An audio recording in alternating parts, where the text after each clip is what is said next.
I wanted to play that Marvin Gaye track as an antidote to the vitriol and venom that we have heard on public platforms and from elected representatives and from unelected representatives over the past few weeks. It would be easy when there's an avalanche of awfulness going on in the world to stand here and list everything that's wrong. And I definitely need more than 10 minutes to do it. From that rise in intolerance that Subhadra talked about, to the crumbling democracy in which we live, to the eroding of human rights on a daily basis, and of course the climate crisis, there's plenty for us to be concerned about. And it'd be easy to think that museums can't fix any of that mess. The size of the task can seem enormous, and we would be within our rights to ask, what can a museum do about any of that? But I firmly believe that museums can do something, and I think it is our ethical duty to act. The two themes of the conference are ethics and sustainability, and I don't want to tread on the toes of any of the other brilliant speakers that we have lined up today, but we are addressing some really big issues at this conference. I know that we are going to talk about our ethics as a sector and how we can become more sustainable. And I want to look at examples of where we have acted and where we have added to the debate and where we have supported activism and where we have tried to make change. I spotted an article in The Guardian the other day, a really heartbreaking story. It was part of a series that they're doing about homelessness.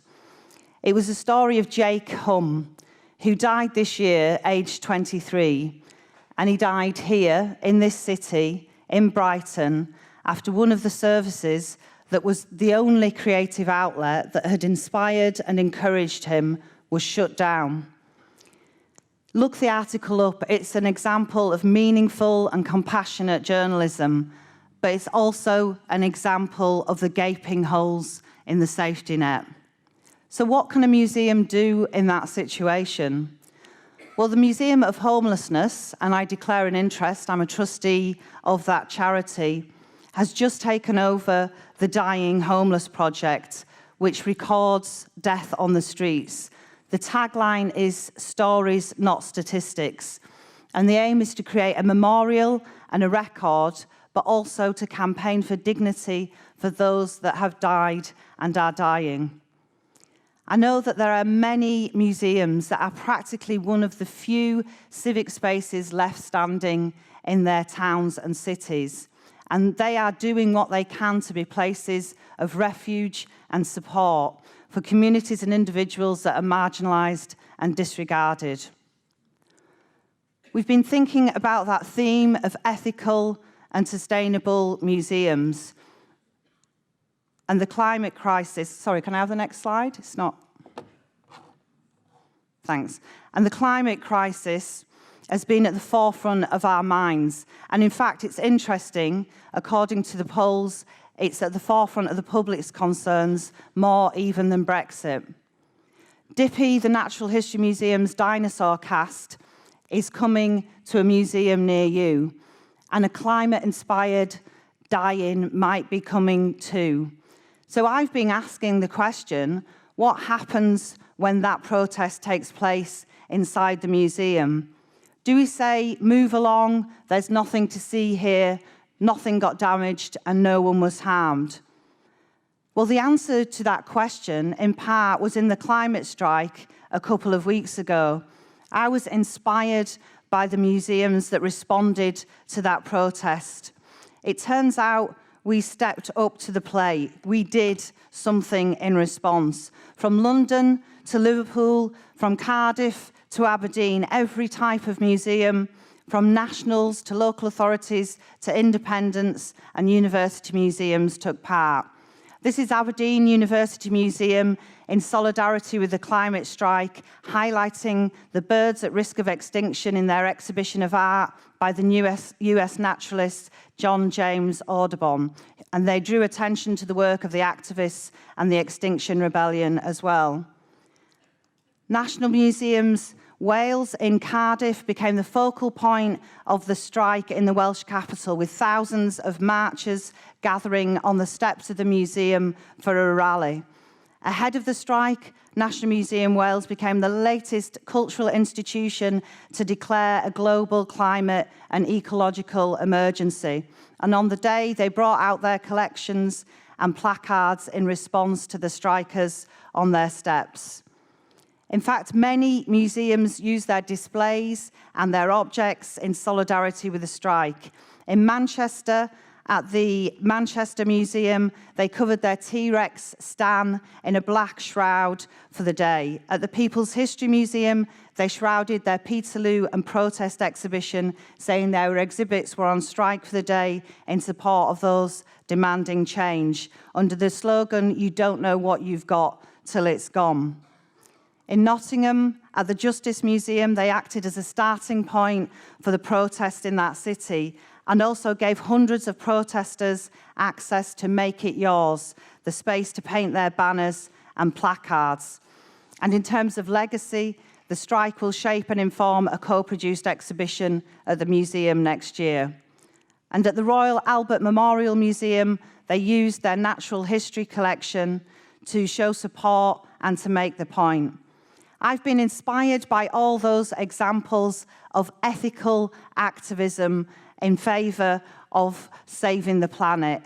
I know there are lots more examples out there, more than I've got time to give. Please share them with the Museums Association and with the Festival of Change over the course of the next 2 days. This kind of work demonstrates to me that museums are not neutral, and that they can support activism and they can make a difference. It's inspirational. And there are lots of inspirational sessions to look forward to over the course of the next few days. I've been inspired by many of the entrants to the Museums Change Lives Awards, proof that more and more museums are doing this life-changing work. The awards are after the AGM. Please come and celebrate the winners, and in fact, all of those that entered. It was a fiercely competitive round and extremely difficult to judge because of the outstanding calibre of the entrants, from museums large and small with every type of collection. I've been inspired by the networks that have sprung up and are providing solidarity, peer support and platforms for change, from the Disability Collaborative Network to Museum Detox to front of house museums. Many of them have sessions at the conference over the next 2 days. Last year at our conference in Belfast, the fabulous Alain Humankind spoke and inspired many of us.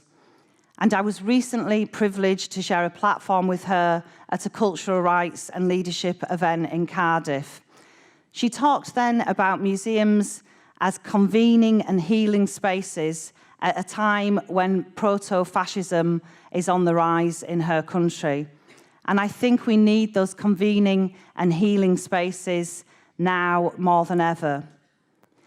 When Marvin Gaye took What's Going On to his producer, Barry Gordy, his producer initially refused to release the track, thinking that the commentary on Vietnam and on the civil rights movement would be too political and would ruin the singer's image and reputation.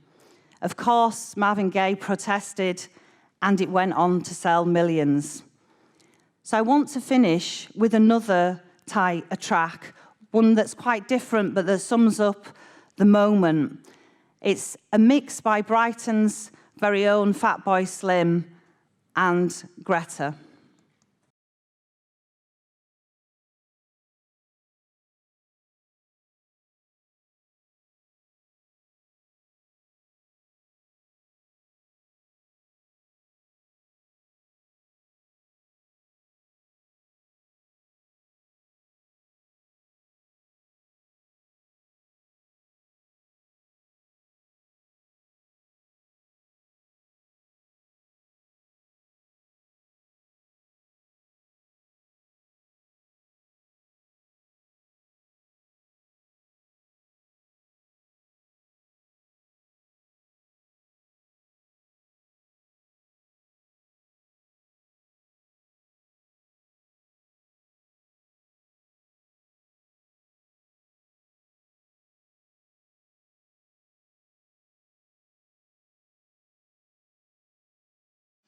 Thank you.